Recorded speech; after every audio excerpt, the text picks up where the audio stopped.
Welcome back. Haveri Sindagi by ಎಲೆಕ್ಷನ್ಗೆ BJP ರೆಡಿಯಾಗಿದೆ. 2 ಕ್ಷೇತ್ರಗಳಿಗೆ ತಲಾ 3 ಅಭ್ಯರ್ಥಿಗಳ ಹೆಸರನ್ನ ಫೈನಲ್ ಮಾಡಲಾಗಿದೆ. 3 ಹೆಸರನ್ನ ಫೈನಲ್ ಮಾಡಿ ಹೈಕಮಾಂಡ್ಗೆ ಪಟ್ಟಿ ರವಾನೆ ಮಾಡಲಾಗಿದೆ. ಹಾವೇರಿ ಸಿಂದಗಿ ಬೈ ಎಲೆಕ್ಷನ್ಗೆ ಈಗ ಅಭ್ಯರ್ಥಿಗಳ ಪಟ್ಟಿಯನ್ನ ಹೈಕಮಾಂಡ್ಗೆ ರವಾನೆ ಮಾಡಲಾಗಿದೆ. ಈ ಮೂಲಕ ಬೈ ಎಲೆಕ್ಷನ್ಗೆ ಬಿಜೆಪಿ ಸಕಲ ರೀತಿಯಲ್ಲೂ ರೆಡಿಯಾಗಿರುವಂಥದ್ದು. 3 ಹೆಸರನ್ನ ಫೈನಲ್ ಮಾಡಿ ಹೈಕಮಾಂಡ್ಗೆ ಪಟ್ಟಿಯನ್ನ ಕಳುಹಿಸಿದೆ. ಸೊ ಹಾನಗಲ್ ಕ್ಷೇತ್ರದಿಂದ ಸಂಸದ ಶಿವಕುಮಾರ್ ಉದಾಸಿ ಪತ್ನಿ ರೇವತಿ ಉದಾಸಿ ಅವರ ಹೆಸರನ್ನ ಫೈನಲ್ ಮಾಡಲಾಗಿರುವಂಥದ್ದು. ಕಲ್ಯಾಣ್ ಕುಮಾರ್ ಶೆಟ್ಟಿ ಅವರ ಹೆಸರನ್ನ ಹಾನಗಲ್ ಕ್ಷೇತ್ರದಿಂದ ಫೈನಲ್ ಮಾಡಿರುವಂಥದ್ದು. ಶಿವರಾಜ್ ಸಜ್ಜನ್ ಅವರ ಹೆಸರನ್ನ ಕೂಡ ಅಂತಿಮ ಮಾಡಿರುವಂಥದ್ದು. ಫೈನಲಿ ಪಟ್ಟಿಯನ್ನ ರೆಡಿ ಮಾಡಿ ಇದೀಗ ಹೈಕಮಾಂಡ್ಗೆ ಕಳುಹಿಸಲಾಗಿದೆ. ಇನ್ನು ಸಿಂದಗಿಯಿಂದ ರಮೇಶ್ ಬೂಸನೂರ ಅವರ ಹೆಸರನ್ನ ಈಗ ಫೈನಲ್ ಮಾಡಿ ಹೈಕಮಾಂಡ್ಗೆ ಪಟ್ಟಿಯನ್ನ ರವಾನೆ ಮಾಡಲಾಗಿದೆ. ಕೋರ್ ಕಮಿಟಿಯಲ್ಲಿ 3 ಹೆಸರನ್ನ ಫೈನಲ್ ಮಾಡಲಾಗಿರುವಂಥದ್ದು. ಸಿದ್ದು ಬಿರಾದಾರ್ ಅವರ ಹೆಸರನ್ನ ಕೂಡ ಫೈನಲ್ ಮಾಡಲಾಗಿದ್ದು ಈ ಒಂದು ಪಟ್ಟಿಯನ್ನ ಹೈಕಮಾಂಡ್ಗೆ ರವಾನೆ ಮಾಡಿದೆ ಬಿಜೆಪಿ ಟೀಮ್. ಸಂಗನಗೌಡ ಪಾಟೀಲ್ ಅವರ ಹೆಸರನ್ನ ಕೂಡ ಫೈನಲ್ ಮಾಡಲಾಗಿದೆ.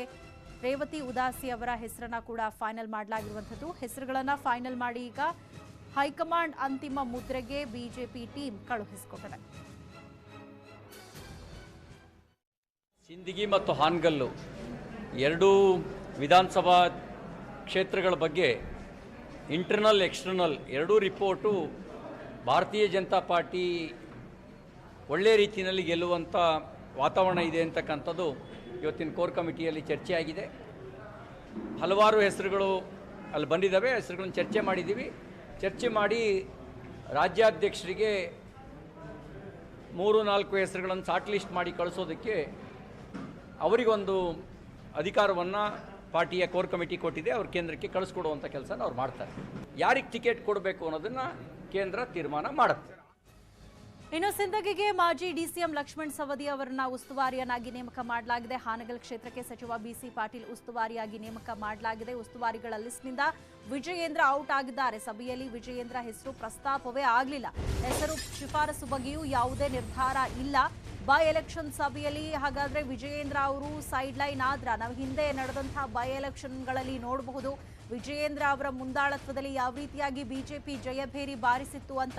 ಆದರೆ ಈಗ ಎದುರಿಸ್ತಾ ಇರುವಂತಹ ಉಪಚುನಾವಣೆಗಳಲ್ಲಿ ವಿಜಯೇಂದ್ರ ಅವರ ಹೆಸರನ್ನೇ ಪರಿಗಣನೆ ಮಾಡಿಕೊಂಡಿಲ್ಲ.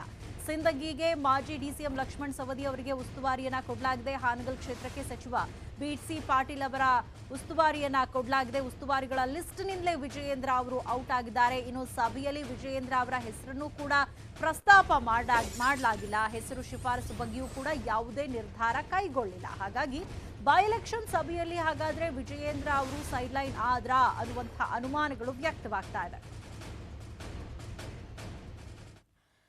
ಕಾಂಗ್ರೆಸ್ನಿಂದಲೂ ಸಿಂದಗಿ ಬೈ ಎಲೆಕ್ಷನ್ ಅಖಾಡಕ್ಕೆ ತಯಾರಿ ನಡೀತಾ ಇದೆ. ಎಂಸಿ ಮನಗೂಳಿ ಮಗ ಅಶೋಕ್ ಮನಗೂಳಿ ಅಭ್ಯರ್ಥಿಯಾಗೋ ಸಾಧ್ಯತೆ ಇದೆ.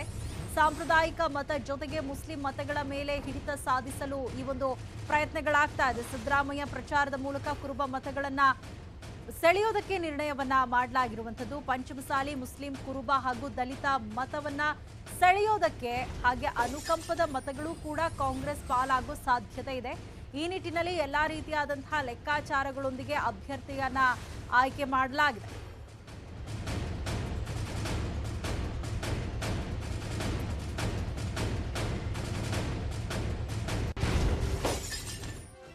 ಇನ್ನು ಹಾನಗಲ್ ಚುನಾವಣೆ ಗೆಲ್ಲೋದಕ್ಕೆ ಕೈ ಸರ್ಕಸ್ ಮಾಡ್ತಾ ಇದೆ ಡಿಕೆ ಶಿವಕುಮಾರ್. ಸಿದ್ದರಾಮಯ್ಯ ಮನೆಯಲ್ಲಿ ಸಭೆ ನಡೆಸಿದ್ದಾರೆ. ಸಾಲು ಸಭೆ ಬಳಿಕ ಅಭ್ಯರ್ಥಿಗಳ ಹೆಸರನ್ನ ಫೈನಲ್ ಮಾಡಲಾಗುತ್ತೆ. ಶ್ರೀನಿವಾಸ್ ಮಾನೆ ಕಾಂಗ್ರೆಸ್ನ ಬಹುತೇಕ ಅಭ್ಯರ್ಥಿ ಅಂತ ಹೇಳಲಾಗ್ತಾ ಇದೆ. ಮನೋಹರ್ ತಹಸೀಲ್ದಾರ್ ಮನವೊಲಿಸಿದ್ದಾರೆ ಕಾಂಗ್ರೆಸ್ ನಾಯಕರು. ಸಿದ್ದು ಡಿಕೆ ಶಿವಕುಮಾರ್ ಅವರ ಸಮ್ಮುಖದಲ್ಲಿ ಎಲ್ಲರೂ ಒಗ್ಗಟ್ಟು ಪ್ರದರ್ಶನವನ್ನ ಮಾಡಿದ್ದಾರೆ. ಶತಾಯಗತಾಯ ಬೈ ಎಲೆಕ್ಷನ್ ಗೆಲ್ಲೇಬೇಕು ಅಂತ ಇದೀಗ ನಿರ್ಧಾರ ಮಾಡಿದ್ದು ಸಾಲು ಸಭೆಗಳನ್ನ ಮಾಡ್ತಾ ಇದ್ದಾರೆ. ಸಾಧಕ ಬಾಧಕ ಎಲ್ಲಾ ರೀತಿಯಾದಂತಹ ಲೆಕ್ಕಾಚಾರಗಳೊಂದಿಗೆ ಅಭ್ಯರ್ಥಿಗಳ ಫೈನಲ್ ನಡೀತಾ ಇರುವಂಥದ್ದು. ಶ್ರೀನಿವಾಸ್ ಮಾನೆ ಅವರನ್ನೇ ಕಾಂಗ್ರೆಸ್ನ ಅಭ್ಯರ್ಥಿಯನ್ನಾಗಿ ಮಾಡೋದು ಬಹುತೇಕ ಖಚಿತ ಅಂತ ಹೇಳಲಾಗ್ತಾ ಇದೆ. ಹೀಗಾಗಿ ಮನೋಹರ್ ತಹಸೀಲ್ದಾರ್ ಅವರನ್ನ ಕಾಂಗ್ರೆಸ್ ನಾಯಕರು ಮನವೊಲಿಸಿದ್ದಾರೆ ಅಂತ ಹೇಳಲಾಗ್ತಾ ಇದೆ. ಸಿದ್ದರಾಮಯ್ಯ ಹಾಗೆ ಡಿಕೆಶಿ ಅವರ ಸಮ್ಮುಖದಲ್ಲಿ ಎಲ್ಲಾ ನಾಯಕರು ಒಗ್ಗಟ್ಟು ಪ್ರದರ್ಶನವನ್ನ ಮಾಡಿದ್ದಾರೆ.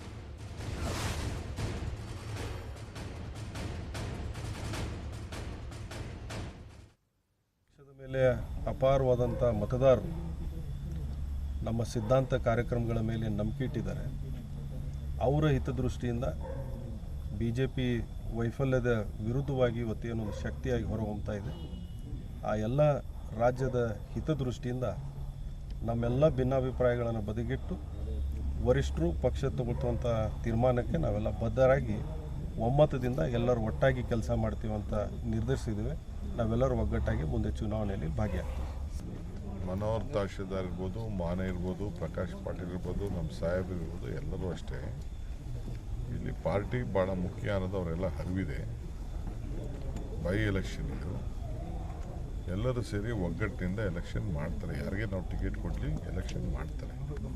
ಇಲ್ಲಿ ಯಾರು ವೈಯಕ್ತಿಕವಾಗಿ ಇಡೀ ಜಿಲ್ಲೆ ನಾಯಕರುಗಳು ಒಬ್ಬರೇ ಅಲ್ಲ, ಇಡೀ ಜಿಲ್ಲೆ ನಾಯಕರು, ನಾನು ನಮ್ಮ ವರ್ಕಿಂಗ್ ಪ್ರೆಸಿಡೆಂಟು ನಾವೆಲ್ಲ ಕೂತು ಚರ್ಚೆ ಮಾಡಿದ್ದೀವಿ.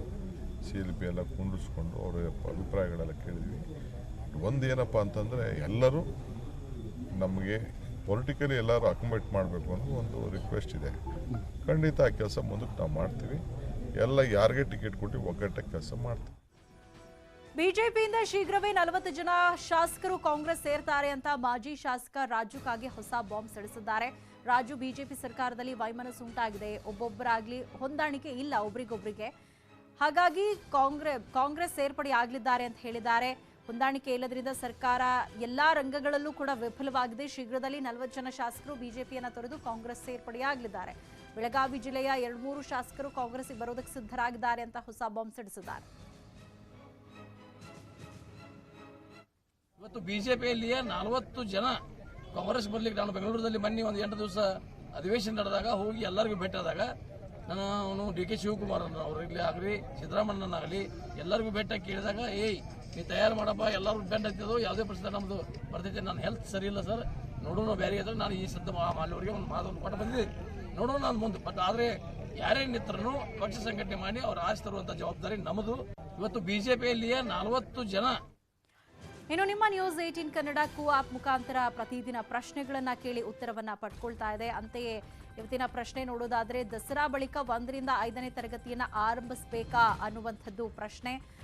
ಹೌದು ಅಂತಾದ್ರೆ A ಅಂತ ಟೈಪ್ ಮಾಡಿ ಆನ್ಸರ್ ಮಾಡಿ, ಇಲ್ಲ ಅಂತಾದ್ರೆ B ಅಂತ ಟೈಪ್ ಮಾಡಿ ಆನ್ಸರ್ ಮಾಡಿ. ನೀವು ಮಾಡಬೇಕಾಗಿರೋದಿಷ್ಟೇ, ಆಪ್ ಅನ್ನ ಡೌನ್ಲೋಡ್ ಮಾಡಿಕೊಂಡು ಈ ಒಂದು ಪ್ರಶ್ನೆಗೆ ಉತ್ತರವನ್ನ ಕೊಡಬಹುದು. ದಸರಾ ಬಳಿಕ 1ರಿಂದ 5ನೇ ತರಗತಿಯನ್ನ ಸರ್ಕಾರ ಆರಂಭ ಮಾಡಬೇಕಾ ಅನ್ನುವಂಥದ್ದು ಇವತ್ತಿನ ಪ್ರಶ್ನೆ. ಸೊ ನಿಮ್ಮ ಉತ್ತರವನ್ನ ನೀವು ಟೈಪ್ ಮಾಡಿ ಆಪ್ನಲ್ಲಿ ಆನ್ಸರ್ ಮಾಡಬಹುದು. ಸುದ್ದಿ ಮುಂದುವರಿಯುತ್ತೆ ಚಿಕ್ಕ ಬ್ರೇಕ್ ಆದ್ಮೇಲೆ.